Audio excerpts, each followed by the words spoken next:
Hello and welcome again to the Bench Report. Concise summaries of debates and briefings from the benches of the UK Parliament.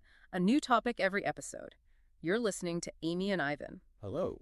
Today we're looking at a system of funding, one that helps UK opposition parties carry out their work in Parliament. It's called short money, Okay. and it really is essential for how the opposition functions, how it holds the government accountable. It's one of those background things that makes a big difference. So let's start right there. What exactly is short money? Well, fundamentally, it's public funding, Mm-hmm. money set aside specifically for opposition parties in the House of Commons. And it's not new. No, not at all. It came in back in 1975, named after Edward Short. He was leader of the House at the time. And the core idea? Simple, really, to help opposition parties do their parliamentary business. Before short money, they were, well, often struggling, relying mostly on donations or their own resources. Which must have limited what they could actually do. Immensely. Yeah. So who gets it? That's quite interesting. A party needs to qualify. They need either 2 seats in the Commons from the last election, or if not 2 seats, then 1 seat, plus at least 150,000 votes nationally. So it recognizes both parliamentary presence and broader support. Exactly. But there's a key condition. It's not available if a party's MPs haven't taken the parliamentary oath. So that brings certain parties immediately to mind. We'll probably come back to that. We will. It's an important point. Okay, so if a party qualifies, how does the funding break down? I understand it's not just one lump sum. That's right. It has 3 main parts. First, there's general funding. This assists the party with its overall parliamentary work, research, admin, that sort of thing. Okay. Second, there's support specifically for travel expenses, for opposition party spokespeople getting around the country. Makes sense. And the third part? That's a specific, quite large amount just for the running costs of the leader of the opposition's office. The other office, right. Mm. How are these amounts worked out, especially the general funding part? Well, the general funding uses a formula. For 2025-26, it's 22,853.2005 for every seat won, plus 45.64 for every 200 votes the party received. Quite precise. It is. And the leader of the opposition's office funding, that's a set figure for 2025-26. It's £1,064,739.30. Over £1 million. Yes. And importantly, all these figures are adjusted each year. They go up based on the Consumer Price Index, CPI, to keep pace with inflation. Which is vital, otherwise the real value would just shrink over time. Now, you mentioned smaller parties earlier. Is there anything special for them? Yes, there is. Parties with 5 or fewer MPs have their general funding treated a bit differently. It's subject to a minimum amount floor and a maximum ceiling. A floor and a ceiling. Why?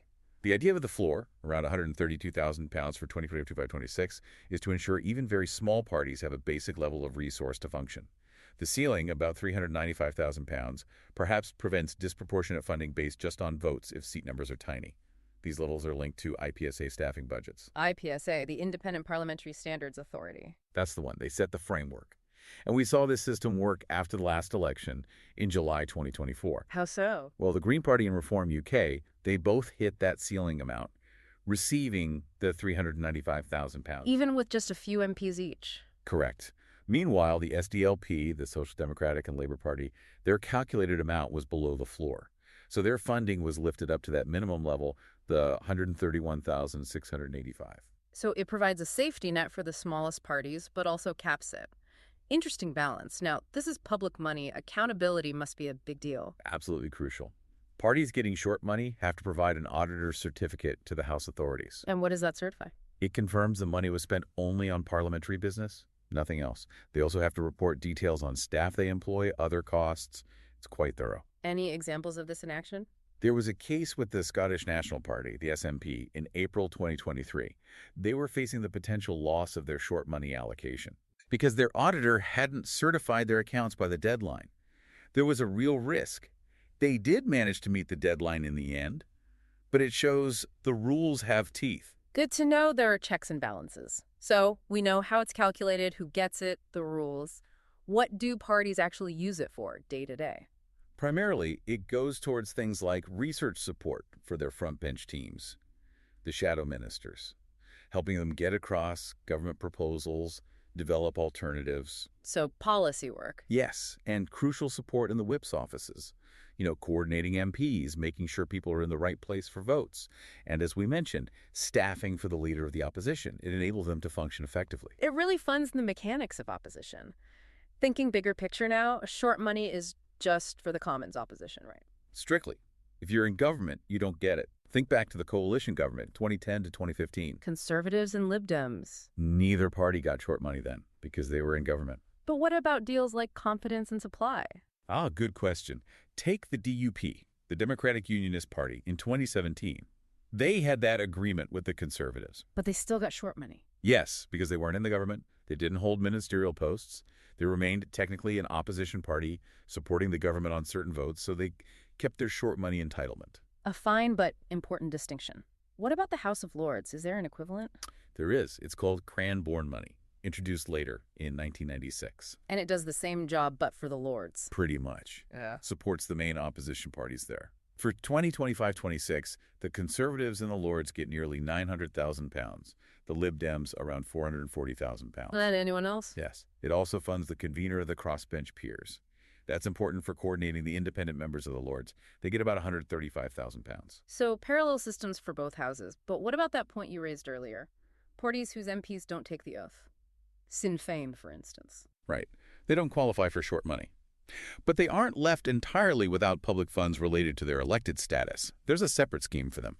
Oh. Representative money. It was introduced in 2006. Representative money. And how is that different? It's specifically for expenses related to a party's representative business, not parliamentary business, as defined by activity within Westminster. It acknowledges they represent constituents, even if they don't participate in the Commons debates or votes. So it funds constituency work, perhaps? That kind of activity, yes. For 2025-26, Sinn Féin, with 7 MPs, gets about £208,000 for their main budget under this scheme, plus a smaller amount, around £6,000 for travel.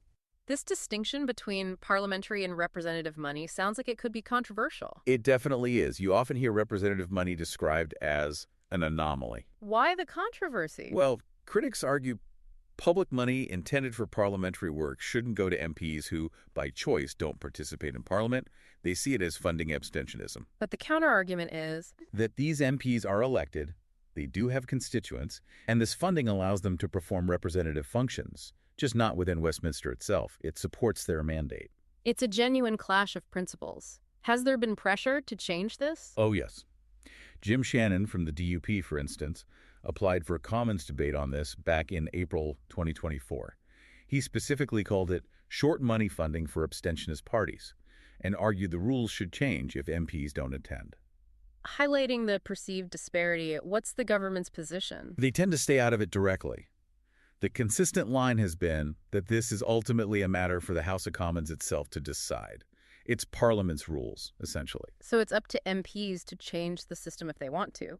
For you listening, all these funding streams, short, Cranborne, representative, they're really vital. They are. They underpin the opposition's ability to do its job. Scrutinizing laws, developing policies, holding the government's feet to the fire. Without them, our democracy would look quite different, arguably weaker. It ensures there's some resource backing up the challenge function. So, thinking about the health of our democracy, these different funding mechanisms, do they work well together? Do they properly support the different roles parties play? Or do these distinctions, especially around representative money, create fairness issues or odd incentives that maybe need looking at again? It's a system designed to support democracy, certainly. But like any system, it raises ongoing questions about effectiveness, fairness, and what parliamentary representation truly means today. As always, find us on social media at Bench Report UK. Get in touch with any topic important to you. Remember, politics is everyone's business.